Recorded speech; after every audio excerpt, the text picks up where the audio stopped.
Kom ons lees vandag verder uit Johannes 1 vanaf vers 9 tot vers 13. Die ware lig wat elke mens verlig, was aan die kom na die wêreld. Hy was in die wêreld en die wêreld het deur hom ontstaan en tog het die wêreld hom nie erken nie. Hy het gekom na wat syne was en tog het sy eie mense hom nie aanvaar nie. Maar aan almal wat hom aanvaar het, het hy die reg gegee om kinders van God te word, hulle wat in sy naam glo. Hulle is nie uit bloed nie, ook nie uit liggaamlike drang nie, ook nie uit die wil van 'n man nie, maar uit God gebore. Nou onthou nou wat Johannes hier doen in hierdie eerste paar verse van sy boek, is hy's besig om vir ons 'n baie kompakte opsomming te gee van sy hele boodskap wat hy vir ons in die res van sy boek gaan beskryf. So hierdie is 'n inleiding, maar dit is ook 'n samevatting, 'n kragtige en 'n kompakte samevatting van die res van sy boodskap. En hy het in die vorige verse verduidelik dat daar 'n man gekom het, Johannes die Doper. Johannes het gekom om te getuig van die lig vir die mense, die lig wat nie deur die duisternis uitgedoof kan word nie. En dit is hierdie ware lig, sê hy, wat elke mens verlig, wat aan die kom is na die wêreld, wat na die wêreld toe gekom het. So hierdie logos waarvan ons in die eerste vers gelees het, die woord van God, die openbaring van God, die logos het nie ver weg gebly nie, maar hy het na die wêreld toe gekom, hy het na sy skepping toe gekom. En nie net het hy na die skepping toe gekom nie, hy het ook in sy skepping ingekom, die wêreld wat deur hom ontstaan het. En tog het die wêreld hom nie erken nie. Nou hier's iets belangrik om te verstaan as ons Johannes mooi wil begryp. Hy gebruik die woord wêreld op twee verskillende maniere. In die eerste sin gebruik hy wêreld soos wat ons na die wêreld sal verwys in terme van die skepping. So hier kan jy dit byvoorbeeld sê, hy was in die wêreld wat deur hom ontstaan het. So hy verwys na die rotse, die bome, die kosmos. Dis die ander woord wat ons daar kan gebruik, die kosmos. En tog, sê hy, het die wêreld hom nie erken nie. Nou, hiermee verwys hy nie na die rotse en die bome en die blare en die wesens wat hom nie erken nie. Hy verwys met ander woorde met wêreld in die tweede sin van die woord na mense. Dis mense wat hom nie erken het nie. So wêreld in die eerste sin bedoel hy as kosmos en wêreld in die tweede sin verwys hy na die wêreldse mense wat hom nie erken nie. En hy het gekom na die wêreld toe, na alles wat hy gemaak het, wat deur hom ontstaan het. Onthou, alles het deur die woord ontstaan. Ook die mense het deur hom ontstaan en daarom is hulle syne. En tog het sy eie mense hom nie aanvaar nie. Dis eintlik 'n verskriklike groot onreg wat plaasgevind het, is dit nie? Dat die mense wat aan God behoort, sy eie skepsels, het hom nie aanvaar nie, en tog was hy reg voor hulle, hy was onder hulle neus, hy het na die wêreld toe gekom, hy was in die skepping, hy was daar reg voor hulle. Maar dan sien ons, daar was tog wel mense wat hom aanvaar het.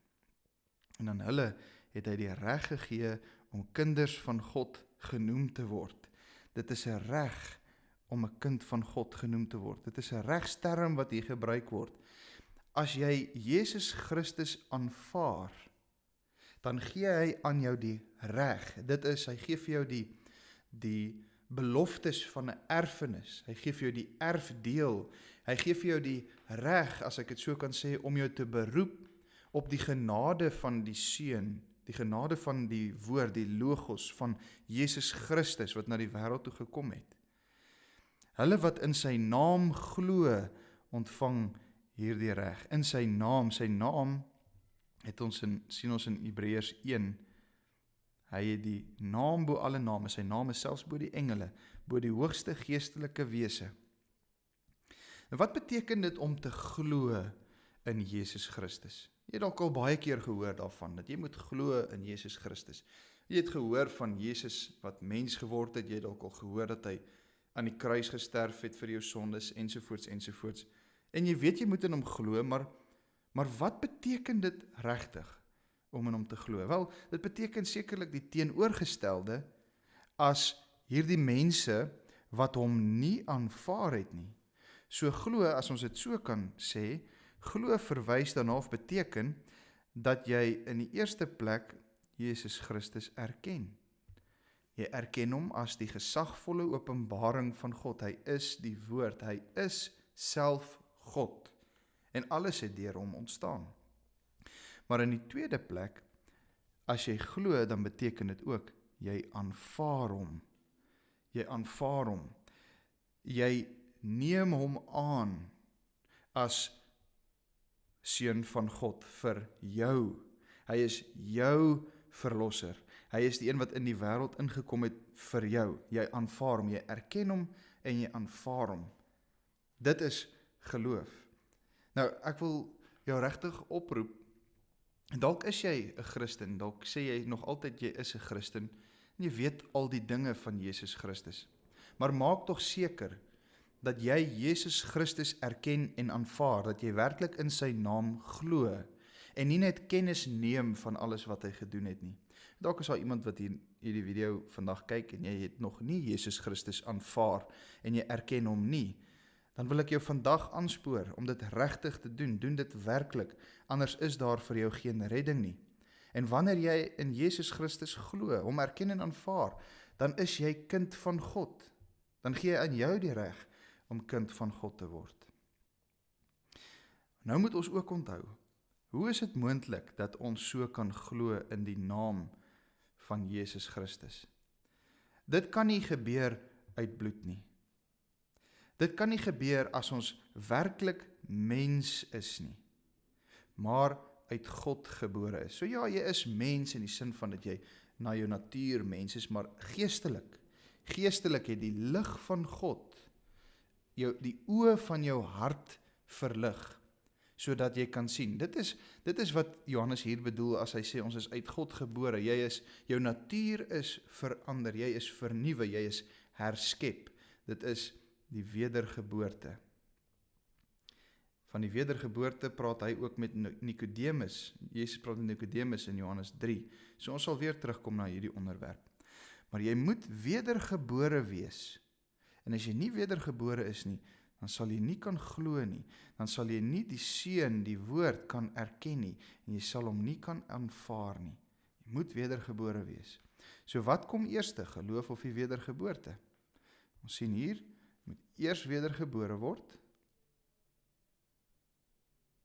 En tweedens, dan kan jy die oproep om te glo, kan jy hoor, jy kan Jesus erken, en jy kan hom aanvaar. Jy moet begin by die wedergeboorte, maar soos Johannes ook in sy hele boek vir ons gaan wys, hy begin by hierdie oproep, Jesus self, as hy begin met sy publieke optrede en sy prediking, dan sê hy, glo en bekeer. En wanneer ons tot geloof kom, wanneer ons Jesus erken en aanvaar, dan is dit vir ons 'n bewys dat ek wel wedergebore is, dat ek uit God gebore is. Kom ons bid saam. Onse Vader wat in die hemel is, gee dat elke een van ons wat hierdie video kyk, u seun, die woord, die logos, sal erken as ware God. En dat ons hom ook sal aanvaar as die een wat my red, my verlos, sodat ons kind van God genoem mag word.